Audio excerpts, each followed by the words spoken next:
నిన్న వీడియోలో మీకు వెనుజులా భూకంపము అని మాట్లాడాం. ఒకే రోజు 3 దేశాలలో మీకు ఇంతంత పెద్ద భూకంపాలు రావడము, సునామీలుగా ట్రిగర్ అవ్వడము అని చెప్పి మాట్లాడుతున్నాం.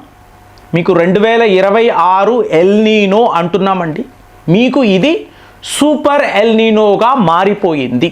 అంటే 2027లో దీని యొక్క ప్రతాపాన్ని మనము చూడబోతున్నాం. హీట్ వేవ్స్ అంటున్నామండి. యూరోప్లో మీకు సూర్యుడి వేడితో ఆమ్లెట్లు వేసుకునేవాళ్ళు, సరదాగా నవ్వుకునే వాళ్ళు కూడా ఉంటారు. మరి అక్కడ టైర్లు మీకు మెల్ట్ అయిపోతున్నాయి, రోడ్లు మెల్ట్ అయిపోతున్నాయి, రైల్వే ట్రాక్లు మెల్ట్ అయిపోతున్నాయి. ఒకవైపు ఈ హీట్ వేవ్, ఇంకొక వైపు చూశారు అనుకోండి మన అస్సాంలో, అంటే మనము కూడా ఇన్వాల్వ్ అయి ఉన్నామని చెప్పడానికి సూపర్ ఎల్ నీనోలో భారత్ కూడా ఒక అతి ముఖ్యమైన భాగమే. అస్సాంలో మీకు పెద్ద పెద్ద బ్రిడ్జులు కూలిపోయాయండి. ఎందుకు? వేడికి కాదు, మీకు వరదలు, ఫ్లాష్ ఫ్లడ్స్, రైల్వే ట్రాకులు కొట్టుకుపోతున్నాయి. ప్రతి సంవత్సరము అస్సాంలో ఇలాగే ఉంటుంది కదా అంటే ఇప్పుడు కాదండి. మీకు ఒకవైపేమో విపరీతమైన వేడి, ఇంకొక వైపేమో బీభత్సమైన వర్షాలు, మీకు ఫ్లాష్ ఫ్లడ్స్, వరదలు. సో అస్సాంలో ప్రజల జీవితాలు అస్తవ్యస్తం. 16,000 మంది ఇళ్ళు పోగొట్టుకొని ఎక్కడ నివసించాలో తెలియలేని పరిస్థితుల్లో షెల్టర్ హోమ్స్లో ఉంటున్నారు. సరే, అస్సాం అండి, అస్సాంలో ఇంతంత పెద్ద ఫ్లడ్స్ ఉంటాయి. బ్రహ్మపుత్ర ఒక్కసారిగా పొంగింది అంటే ఆ వరదలు మీరు చూడాలి, తట్టుకోలేరు. మరి ఇప్పుడు అరుణాచల్ ప్రదేశ్ అంటేనే మంచు కొండలు కదండి, అద్భుతమైన మంచు కొండలు. అలాంటిది అక్కడ ఉండే అడవుల్లో ఆ ల్యాండ్ స్లైడ్స్ చూసారు అనుకోండి, ప్రజల ఆర్తనాదాలు విన్నారు అనుకోండి, భయపడిపోతారు. సో అస్సాము అలాగే అరుణాచల్ ప్రదేశ్. ఇక సోర్హా అనబడే చిరపుంజి, వాళ్ళు సోర్హా అంటారు, మనం చిరపుంజి అంటాము. ఇక్కడ ఎలాంటి వర్షాలు పడతాయి? 365 రోజుల్లో 300 రోజుల పాటు వర్షాలు అలా కురుస్తూనే ఉంటాయి. ఎంతంత పెద్ద కొండ చర్యలు పడిపోతున్నాయి అంటే మీకు దూరంగా ఇళ్ళు ఉంటాయండి, దగ్గర కాదు. మనం మాట్లాడే కాలనీస్ కావు, అడవుల్లో ఉండే నివాసాలు. సో అవన్నీ కూడా ల్యాండ్ స్లైడ్స్లో ఇలా కొట్టుకుపోవడము. సో ఎల్ నీనోలో భారత్ కూడా చిక్కుకుపోవడం. ఢిల్లీలో మీకు సడన్గా వర్షాలు, సడన్గా ఎండలు.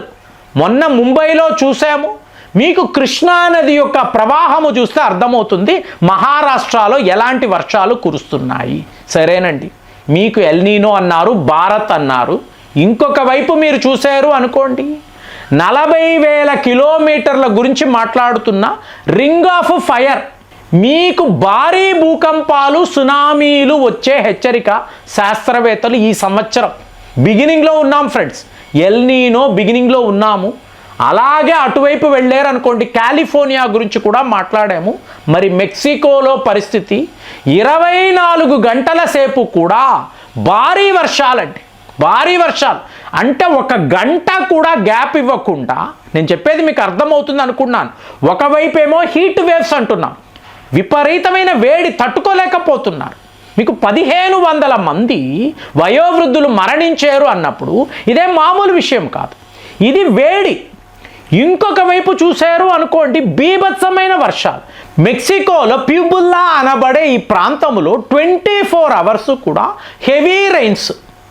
మీకు ఒక్కొక్క దగ్గర అయితే క్లౌడ్ బర్స్ట్, తట్టుకోలేకపోతున్నారు. మరి ఆఫ్రికా ఖండములో, మనం సౌత్ ఆఫ్రికా అని మాట్లాడాం, ఆఫ్రికా ఖండములో కొన్ని దేశాలలో మీకు టోటల్ ఊళ్ళు మునిగిపోతున్నాయి అని చెప్పి వార్తలు. సో ఒకే టైంలో మీరు కరువు అంటున్నారు, వర్షాలు లేవు అంటున్నారు, ఇంకొక వైపు భరించలాని వర్షాలు అంటున్నారు. ఇంకా మనం జూలైలోనే ఉన్నామండి, జూలైలోనే ఉన్నాం. మరి జూలై, ఆగస్టు, సెప్టెంబర్ వరకు కూడా భారత్లో వర్షాలు పడతాయి అంటారు. అట్ ది సేమ్ టైం ఆగస్టులో విపరీతమైన ఎండలు ఉంటాయి అంటున్నారు. దీనిని ఎలా తట్టుకోవడము? శాస్త్రవేత్తలను కూడా పూర్తిగా కన్ఫ్యూజ్ చేసే ఒక సిట్యువేషన్లో ఇవాళ ప్రకృతి మారిపోయిందండి. కాబట్టి ప్రయాణాలు అన్నప్పుడు మనం ఎక్కడికి వెళ్ళాలి, ఎక్కడికి వెళితే సురక్షితంగా ఉంటాం, ఇది చెప్పలేని, అంటే టూరిజం, ఇండియన్ టూరిజం అనేది వరల్డ్ లెవెల్లో పెద్ద లెవెల్లో ఇంపాక్ట్ చేసే ఒక వ్యవహారం కదా. అలాంటిది ఇవాళ భారతీయులు టికెట్లు బుక్ చేసుకోవడము సడన్గా క్యాన్సిల్ చేయడం ఎందుకు? ఎక్స్ట్రీమ్ హీట్ అంటున్నారు లేదా ఎక్స్ట్రీమ్ రైన్ ఫాల్ అంటున్నారు. మరి ఎటు వెళ్ళాలి? సో టూరిజం అనబడే రంగము అస్తవ్యస్తం అయ్యిందండి. ఇది మన ఒక్క దేశము కాదు, ఒక్క భారత్. ఇంకా చెప్పాలంటే 3 సముద్రాలు కలిసే ఒక అద్భుతము భారత్ అని మాట్లాడతాము. అదే పరిస్థితుల్లో ఈ సముద్రాలలో పెద్ద పెద్ద భూకంపాలు, పెద్ద పెద్ద సునామీలు వచ్చే అవకాశాలు ఉన్నాయి అని చెప్పి ఈరోజు చెప్తున్నారు. మరి అటువైపు చూశారు అనుకోండి, హిమాలయాలు, నేపాల్ లాంటి దేశము ఇవాళ ఎగ్జాక్ట్లీ చిక్కుకుపోయినట్టుగా. మీకు ఎంతోమంది నేపాల్ నుంచి కైలాస మానస సరోవర యాత్ర చెయ్యాలని ప్లాన్ చేసుకున్నారు. నాకు తెలిసి మా మిత్రులే ఎంతోమంది ఉన్నారు. అందరూ కూడా ఇవాళ క్యాన్సిల్ చేసేసుకోవడం ఇదే నాకు ఆశ్చర్యంగా ఉంది. అంటే ఎప్పుడు మనం చూడలేదండి. ఎక్కడో ఒక దగ్గర ఏదో ప్రాబ్లం అవుతుంది, ఇంకొక వైపు క్లియర్గానే ఉంటుంది. లేదు, ఈరోజు టోటల్ వరల్డ్ ఒకవైపు సముద్రంలో మునిగిపోతూ ఉంటే ఇంకొక వైపు హీట్ వేవ్స్ తట్టుకోలేక ఇళ్ల నుంచి బయటికి రావడానికి కూడా భయపడుతూ మీకు ప్యానిక్ షాపింగ్ చేసి ఏమేమి కావాలో కొనుక్కొని ఇళ్లలో దాచుకొని మేము బయటికే రాము, అవసరమైతే ప్రభుత్వ అధికారులు మీరు రండి, మా పరిస్థితులు ఎలా ఉన్నాయో గమనించండి అంటే రిచెస్ట్ కంట్రీస్, పూరెస్ట్ కంట్రీస్ ఇవాళ వీళ్ళు ప్రకృతి యొక్క ఈ డిజాస్టర్ ముందు పూర్తిగా చిక్కుకుపోయారా? మరి 2026లోనే ఇలా ప్రపంచమే మునిగిపోతుంది కదా అని చెప్పేసి మీకు సైంటిస్టులు చెప్తూ ఉంటే 2027 ఏంటి, 2028 ఏంటి, మన జీవితాలు ఏమిటి? మనం ఎండల్ని ఎక్కువ చూస్తామా, వర్షాలను ఎక్కువ చూస్తామా? కాలనీస్లో మీకు విపరీతమైన వాటర్ షార్టేజ్ ఉంది కదండి. మరి నెక్స్ట్ ఇయర్ భారత్ ఏం చెయ్యబోతుంది? ప్రపంచ దేశాలు వీళ్ళు ఏం చెయ్యబోతున్నారు? ఒక మేజర్ క్రైసిస్లో ఇటువైపు చూస్తే యుద్ధాలు, డొనాల్డ్ ట్రంప్ అనబడే మూర్ఖుడిని ఎంచుకొని వాడికి మానవ జాతి మీద ఎటువంటి కనికరము లేదండి. వాడికి తోచినట్టు వాడు చేస్తూ పోతున్నాడు. అటు అంతంత పెద్ద యుద్ధాలు, ఇటేమో మీకు ఇలా సునామీలు అంటున్నారు, ఇలాగ మీకు భూకంపాలు అంటున్నారు, ఇంకొక వైపు ఏమో విపరీతమైన వేడి అంటున్నారు. ఇన్ని ఒకేసారి మనం ఎప్పుడైనా చూసామా?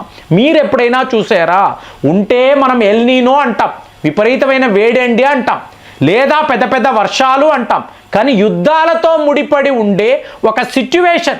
ఎందుకంటే పాకిస్తాన్ ఇన్వేరియబుల్గా ఓడిపోయే ఒక యుద్ధము భారత్తో చేసే తీరాలి అని చెప్పి వాడు భావిస్తున్నాడు.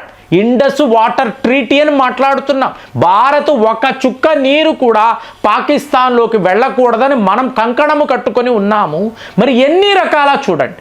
పోయిన వీడియో దీనికి ముందు కూడా పీఓకే వద్ద ఉండే ప్రజలు గేట్ల దాకా వచ్చి మేము భారత్లోకి వచ్చేస్తాం, మాకు తినడానికి తిండి లేదు, మాకు మందులు లేవు, నీరు లేదు, బతకడమే కష్టముగా ఉంది, భారత్ మమ్మల్ని అలో చెయ్యని అంటున్నారు. మరి మనము గేట్లు ఓపెన్ చేస్తే అక్కడ పరిస్థితి ఏమిటి?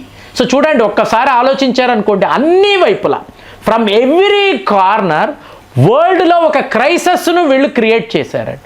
దీనికి తగ్గట్టుగా ప్రకృతి కూడా సరిగ్గా ఎల్ నీనో ఇయర్లో మనల్ని తీసుకొచ్చి పడేసింది. మరి మీరు చెప్పండి, ఇట్లాంటి సిచ్యువేషన్లో మనం బతికేస్తున్నాం. సిటీస్లో మనం ఏదో ఒక రకంగా బతికేస్తున్నామండి. కానీ సరిహద్దుల వద్ద ఉండేవాళ్ళు, అస్సాము, అరుణాచల్ ప్రదేశ్ లాంటి ఈ కొండ ప్రాంతాల్లో నివసించే వాళ్ళందరూ భారతీయులే కదా. మరి వాళ్ళందరూ ఇంతలా కష్టపడుతున్నప్పుడు మనం హ్యాపీగా ఉన్నాము, మాకు ఏ ఇబ్బంది లేదని మనం భావించాలా? లేదు, ఎవరి కర్మ అదండి. ప్రపంచంలో ఎవరెవరు పాపాలు చేశారో వాళ్ళు అలాగే పోతారని మనం అనుకోవాలా? మరి మెక్సికో ఏంటి, ఆఫ్రికా దేశాలు ఏమిటి, జపాన్ ఏమిటి, ఇక్కడంతా కూడా ఇలాంటి పరిస్థితులే అన్నప్పుడు మీకేమనిపిస్తుంది? ఒక గ్లోబల్ క్రైసిస్ వైపు ఈ ప్రపంచము వెళుతుంది. దీనికి ప్రకృతి కూడా ఇదే రకంగానే ప్రవర్తిస్తుందని మీరు కూడా భావిస్తున్నారా? మరి ఇలాంటి ప్రపంచము, దీని భవిష్యత్తు ఎలా ఉంటుంది? ఎలా మనం ఊహించుకోవాలి? ఎలా దీన్ని చూడాలి? ఒక్కసారి ఆలోచించి మీ అనాలిసిస్ కూడా తెలియజేయండి. మళ్ళీ వచ్చే వీడియోలో కలుద్దాం. జై హింద్.